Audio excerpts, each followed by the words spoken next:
புனித அந்தோணியாரிடம் வேண்டும் ஜெபம். பரிசுத்த புனித அந்தோணியாரே, இறைவனின் விசுவாசியான பணியாளரே, அன்பும் கருணையும் நிறைந்தவரே, உமது தாழ்மையான சேவைக்காக உமக்கு நன்றி செலுத்துகிறோம். அற்புதங்களை நிகழ்த்தும் சக்தியை இறைவன் உமக்கு அளித்ததினால் இழந்தவற்றை கண்டுபிடிக்க உதவும் அருளாளராக நீங்கள் அறியப்பட்டவராயிருக்கின்றீர். எங்கள் தேவைகளையும் துன்பங்களையும் உமக்கு முன் வைத்து மன்றாடுகின்றோம்.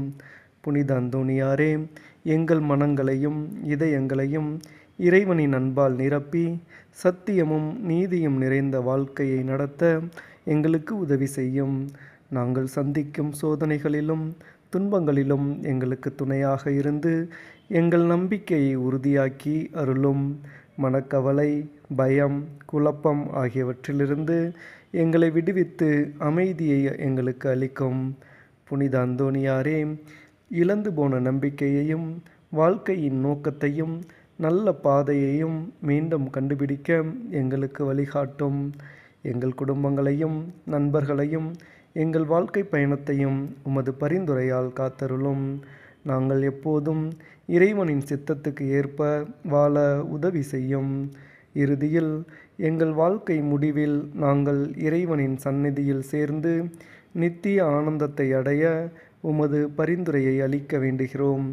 எங்கள் ஆண்டவராகிய இயேசு கிறிஸ்துவின் மூலம் இவ்வனைத்து மன்றாட்டையும் வேண்டுகிறோம். ஆமேன். விண்ணுலகில் இருக்கிற எங்கள் தந்தையே, உமது பெயர் தூயது என போற்று பெறுக. உமது ஆட்சி வருக. உமது திருவுளம் விண்ணுலகில் நிறைவேறுவது போல மண்ணுலகிலும் நிறைவேறுக. எங்கள் அன்றாட உணவை இன்று எங்களுக்கு தாரும். எங்களுக்கு எதிராக குற்றம் செய்தோரை நாங்கள் மன்னிப்பது போல எங்கள் குற்றங்களை மன்னியும். எங்களை சோதனைக்கு உட்படுத்தாதேயும், தீமையிலிருந்து எங்களை விடுவித்தருளும். அருள் நிறைந்த மரியே வாழ்க. ஆண்டவர் உம்முடனே, பெண்களுள் பேறு பெற்றவள் நீரே. உம்முடைய திருவயிற்றின் கனியாகிய இயேசுவும் ஆசி பெற்றவரே. புனித மரியே, இறைவனின் தாயே, பாவிகளாயிருக்கிற எங்களுக்காக இப்பொழுதும் எங்கள் இறப்பின் வேளையிலும் வேண்டிக் கொள்ளும். ஆமேன். தந்தைக்கும் மகனுக்கும் தூய ஆவியாருக்கும் மாட்சிமை உண்டாவதாக. தொடக்கத்தில் இருந்தது போல இப்பொழுதும் என்றென்றும் இருப்பதாக. ஆமேன். தந்தை, மகன், தூய ஆவியின் பெயராலே. ஆமேன்.